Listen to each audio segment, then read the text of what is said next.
Welcome sa aking YouTube channel! Kung ikaw ay naghahanap ng mga videos na may katuturan o makabuluhang panoorin, nasa tamang channel ka. Inaasahan kong mag-enjoy ka at maraming malalaman o matututunan sa aking worth watching video. Panoorin mo lang mula sa umpisa hanggang sa dulo nito ang video upang ganap mong maunawaan o maintindihan ang mensaheng nais ipahayag ng video na ito sa iyo. Simulan na natin, now na! Ang video na ito ay naglalaman ng komentaryong relihiyoso, pagsusuri at o personal na opinyon at layuning magbigay ito ng edukasyon, impormasyon at o aliw lamang. Hindi intensyon ng nilalaman nito na manira o magpahamak ng sino mang individual o grupo. Bagamat sinisikap naming maging tumpak hanggat maaari, ay masugid naming hinihikayat ang mga manonood na magsagawa ng kanilang sariling pagsusuri, pagsasaliksik, at pag-alam sa katotohanan. Ang may respeto at profesional na mga komento ay malugod naming tinatanggap. Alam mo ba na ang pinakamaikling talata sa Biblia ay tumangi si Jesus? Ito ay matatagpuan sa Juan 11:35. Ipinakikita ni Jesus ang kanyang matinding habag nang mamatay si Lazarus.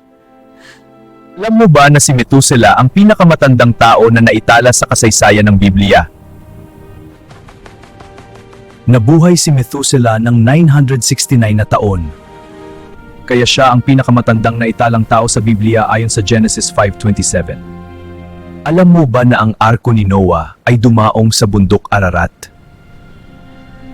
Pagkatapos ng baha, ang arko ni Noah ay sumadsad sa mga bundok ng Ararat ayon sa Genesis 8:4. Alam mo ba na tinalo ni David si Goliath sa pamamagitan lamang ng kanyang tirador at bato? Is this your champion? Si David, isang batang pastol, ay tinalo niya ang higanteng si Goliath. Gamit lamang ang kanyang tirador at isang bato. Ayon sa aklat ng unang Samuel, Kabanata 17.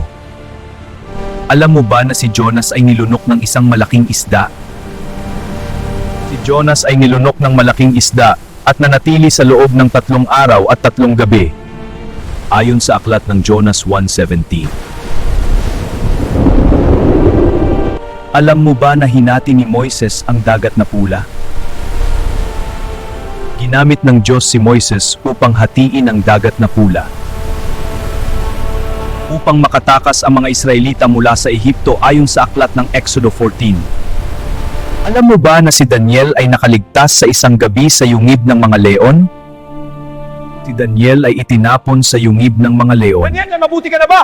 O hari, buhay ako at ligtas. Ngunit nakaligtas dahil pinorektahan siya ng Diyos ayon sa aklat ng Daniel 6. Alam mo ba na ang mga pader ng Jericho ay bumagsak matapos magmarcha ang mga Israelita sa paligid nito?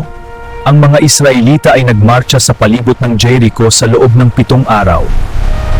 At ang mga pader ay gumuho pagkatapos nilang sumigaw at humihip ng mga trumpeta ayon sa aklat ng Joshua 6. Alam mo ba na pinakain ni Jesus ang 5,000 mga tao ng 5 tinapay at ng 2 isda? Pinarami ni Jesus ang 5 tinapay at 2 isda para pakainin ang mahigit 5,000 katao ayon sa aklat ng Mateo 14. Alam mo ba na sina Paul at Silas ay umawit ng mga himno sa bilangguan bago sila pinalaya ng lindol? Sina Paul at Silas ay nananalangin at umaawit sa bilangguan ng yanigi ng kulungan, ng malakas na lindol at mabuksan ng mga pinto. Ayon sa aklat ng mga gawa 16. Ano ito? Ako magpapinis!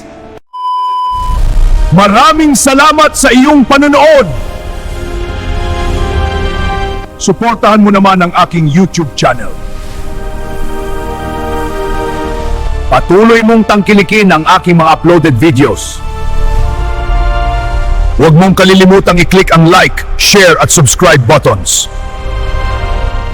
Hanggang sa muli nating pagkikita.